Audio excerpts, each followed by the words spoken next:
नमो भगवते वासुदेवाय नमः। नमस्कार दोस्तों, आज हम जानेंगे श्रीमद् भागवत पुराण के प्रथम स्कंद के सप्तमो अध्याय। श्री शौनक जी ने पूछा, सूत जी, सर्वज्ञ एवं सर्वशक्तिमान व्यास भगवान ने नारद जी का अभिप्राय सुन लिया, फिर उनके चले जाने पर उन्होंने क्या किया? श्री सूत जी ने कहा, ब्रह्मण नदी सरस्वती के पश्चिम तट पर शम्याप्रास नाम का एक आश्रम है। वहाँ ऋषियों के यज्ञ चलते ही रहते हैं। वहीं व्यास जी का अपना आश्रम है। उनके चारों ओर बेर का सुंदर वन है। उस आश्रम में बैठकर उन्होंने आचमन किया और स्वयं अपने मन को समाहित किया।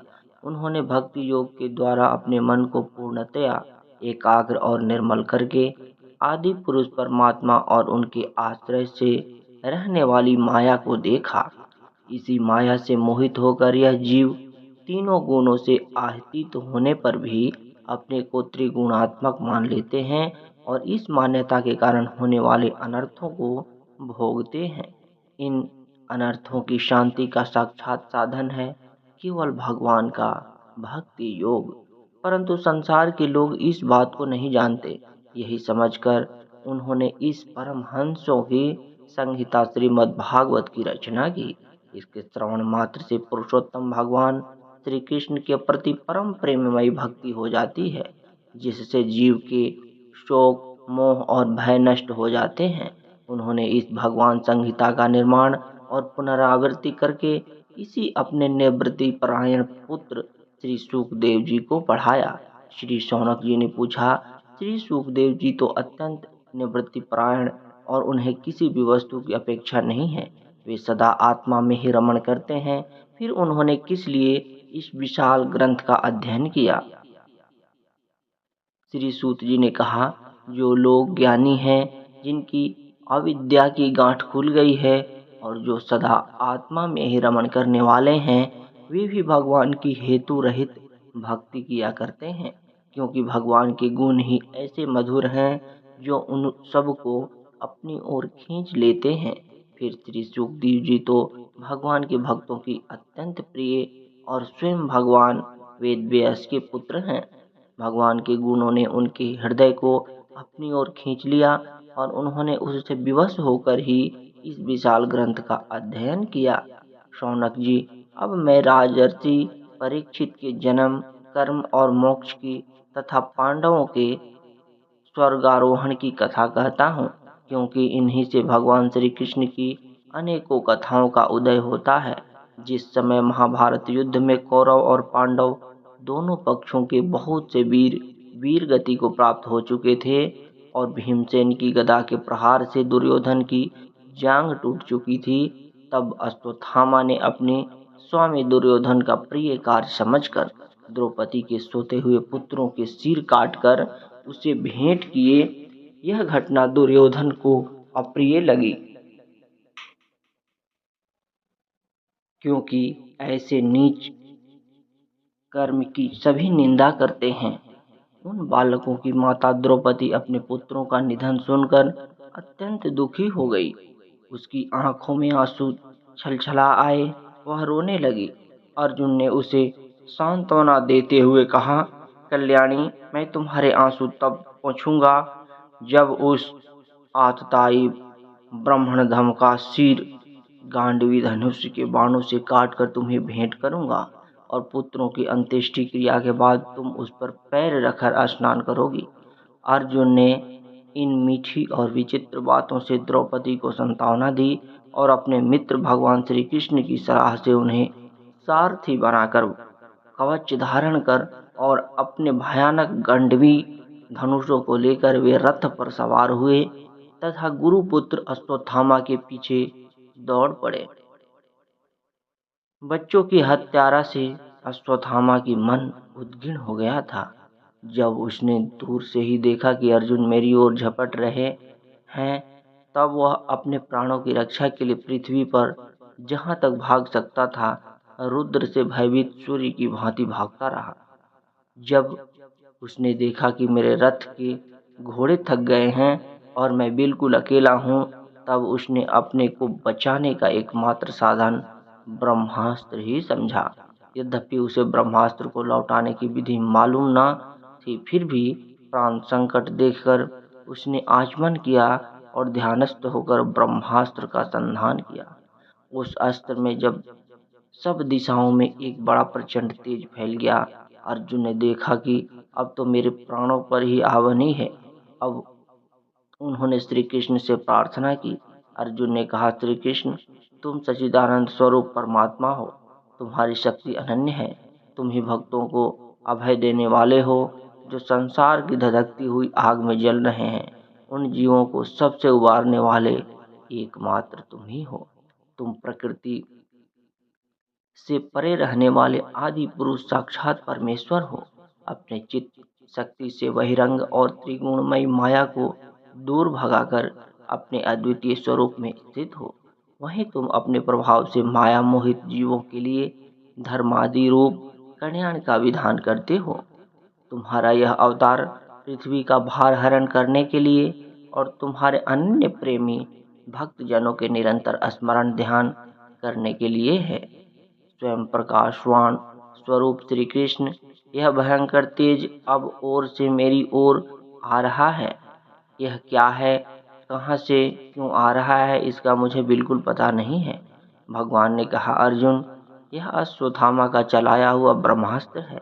यह बात समझ लो कि प्राण संकट उपस्थित होने से उसने उसका प्रयोग तो कर दिया है, परंतु वह इस अस्त्र को लौटाना नहीं जानता। किसी की दूसरे अस्त्र में इसको दबा देने की शक्ति नहीं है। तुम शास्त्रा अस्त्र विद्या को भली भांति जानते ही हो। ब्रह्मास्त्र के तेज की इस ब्रह्मास्त्र की प्रचंड आग को बुझा दो। सूत जी कहते हैं, अर्जुन विपक्षी वीरों को मारने में बड़े प्रवीण थे। भगवान की बात सुनकर उन्होंने आचमन किया और भगवान की परिक्रमा करके ब्रह्मास्त्र के निवारण के लिए ब्रह्मास्त्र का ही संधान किया। बाणों से वेष्टित उन दोनों ब्रह्मास्त्रों के तेज प्रलयकालीन सूर्य एवं अग्नि के समान आपस में टकराकर सारे आकाश और दिशाओं में फैल गए और बढ़ने लगे। तीनों लोकों को जलाने वाली उन दोनों अस्त्रों की बढ़ी हुई लपटों में प्रजा जलने लगी और उसे देखकर सबने यही समझा कि यह प्रलयकाल की सामर्थ अग्नि है। उस आग से प्रजा का और लोकों का नाश होते देखकर भगवान की अनुमति से अर्जुन ने उस दोनों को ही लौटा लिया। अर्जुन की आंखें क्रोध से लाल लाल हो रही थी। उन्होंने लपटकर उस क्रूर अश्वत्थामा को पकड़ लिया और जैसे कोई रस्सी से पशु को बांध ले, वैसे ही बांध लिया। अश्वत्थामा को बलपूर्वक बांधकर अर्जुन ने जब शिविर को शिविर की ओर जाना चाहा, तब उनसे कमल नयन भगवान श्री कृष्ण ने कुपित होकर कहा, अर्जुन, इस बालकों की हत्या की है। धर्मवेता पुरुष, असावधान मत वाले, पागल सोए हुए बालक, स्त्री विवेका ज्ञान शून्य, शरणागत रत्नहीन और भयभीत शत्रु को कभी नहीं मारते, परंतु जो दुष्ट और क्रूर पुरुष दूसरों को मारकर अपने प्राणों का पोषण करता है, उसका तो वध ही उसके लिए कल्याणकारी है, क्योंकि नरकगामी होता है। फिर मेरे सामने ही तुमने द्रौपदी से प्रतिज्ञा की थी कि मानवती, जिसने तुम्हारे पुत्रों का वध किया है, उसका सिर मैं उतार लाऊंगा। इस पापी कुलांगार आतताई तुम्हारे पुत्रों का वध किया है और अपने स्वामी दुर्योधन को भी दुख पहुंचाया है, इसलिए अर्जुन, इसे मार डालो।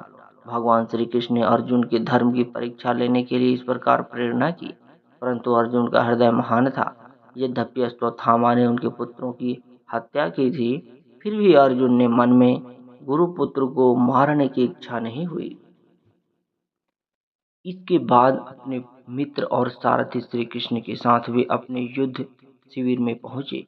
वहां अपने मृत पुत्रों के लिए शोक करती हुई द्रौपदी को उसे सौंप दिया। द्रौपदी ने देखा कि अश्वत्थामा पशु की तरह बांध कर लाया गया है। निंदित कर्म करने के कारण उसका मुख नीचे की ओर झुका हुआ है। अपना अनिष्ट करने वाले गुरुपुत्र अश्वत्थामा को इस प्रकार अपमानित देखकर द्रौपदी का कोमल हृदय कृपा से भर आया और उसने अश्वत्थामा को नमस्कार किया। गुरुपुत्र का इस प्रकार बांधकर लाया जाना सती द्रौपदी को सहन नहीं हुआ। उसने कहा, छोड़ दो, इन्हें छोड़ दो। ये ब्राह्मण हैं, हम लोगों के अत्यंत पूजनीय हैं, जिनकी कृपा से आपने रहस्य के साथ सारे धनुर्वेद और प्रयोग तथा उपसंहार के साथ संपूर्ण शास्त्रों का ज्ञान प्राप्त किया है। वे आपके आचार्य द्रोण ही पुत्र के रूप में आपके सामने खड़े हैं। उनकी अर्धांगिनी कृपि अपने वीर पुत्र की ममता से ही अपने पति का अनुगमन नहीं कर सकी। वे अभी जीवित हैं। महाभाग्यवान आर्यपुत्र, आज तो बड़े अधर्म है। जिस गुरुवंश की नित्य पूजा और वंदना करनी चाहिए, उसी को व्यथा पहुंचाना आपके योग्य कार्य नहीं है। जैसे अपने बच्चों के मर जाने से मैं दुखी होकर रो रही हूँ और मेरी आंखों से बार बार आंसू निकल रहे हैं, वैसे ही इनकी माता पतिव्रता गौतमी न रोएं। जो उच्छृंखल राजा अपने कुकृत्यों से ब्राह्मण कुल को कुपित कर देते हैं, वह कुपित ब्राह्मण कुल उन राजाओं को सपरिवार शोक अग्नि में डालकर शीघ्र ही भस्म कर देते हैं। सूत जी ने कहा, शौनक आदि ऋषियों, द्रौपदी की बात धर्म और न्याय के अनुकूल थी। उसमें कपट नहीं था, करुणा और समता थी। अतएव राजा युधिष्ठिर ने रानी के इन हित भरे श्रेष्ठ वचनों का अभिनंदन किया। साथ ही नकुल, सहदेव, सात्यकी, अर्जुन एवं भगवान श्री कृष्ण और वहां पर उपस्थित सभी नर नारियों ने द्रौपदी की बात का समर्थन किया। उस समय क्रोधित होकर भीमसेन ने कहा, जिसने सोते हुए बच्चों को न अपने लिए और न अपने स्वामी के लिए बल्कि व्यर्थ ही मार डाला, उसका तो वध ही उत्तम है। भगवान श्री कृष्ण ने द्रौपदी और भीमसेन की बात सुनकर और अर्जुन की ओर देखकर कुछ हंसते हुए कहा। भगवान श्री कृष्ण बोले, पतित ब्राह्मण का भी वध नहीं करना चाहिए और आतताइयों को मार ही डालना चाहिए। शास्त्रों में मैंने ही ये दोनों बातें कही है, इसलिए मेरी दोनों आज्ञाओं का पालन करो। तुमने द्रौपदी को सांत्वना देते हुए समय तो प्रतिज्ञा की थी, उसे भी सत्य करो। साथ ही भीमसेन, द्रौपदी और मुझे जो प्रिय हैं वो भी करो। सूत जी कहते हैं, अर्जुन भगवान के हृदय की बात तुरंत ताड़ गए और उन्होंने अपने तलवार से अश्वत्थामा के सिर की मणि उसके बालों के साथ उतार ली। बालकों की हत्या करने से वह स्त्रीहीन तो पहले से ही हो गया था, अब मणि और ब्रह्म तेजस भी रहित हो गया। उसके बाद उन्होंने रस्सी का बंधन खोलकर उसे शिविर से निकाल दिया। मोड़ देना, धन छीन लेना और स्थान से बाहर निकाल देना, यही ब्राह्मण धर्मों का वध है। उसके लिए इससे भिन्न शारीरिक वध का विधान नहीं है। पुत्रों की मृत्यु से द्रौपदी और पांडव सभी शोकातुर हो रहे थे। अब उन्होंने अपने मरे हुए भाई बंधुओं की दाहादी अंत्येष्टि किया। की इति श्री मद्भगवते महापुराणे परमहंसया संहितायां प्रथम स्कंधे द्रोणे निग्रहो नाम सप्तमोऽध्यायः।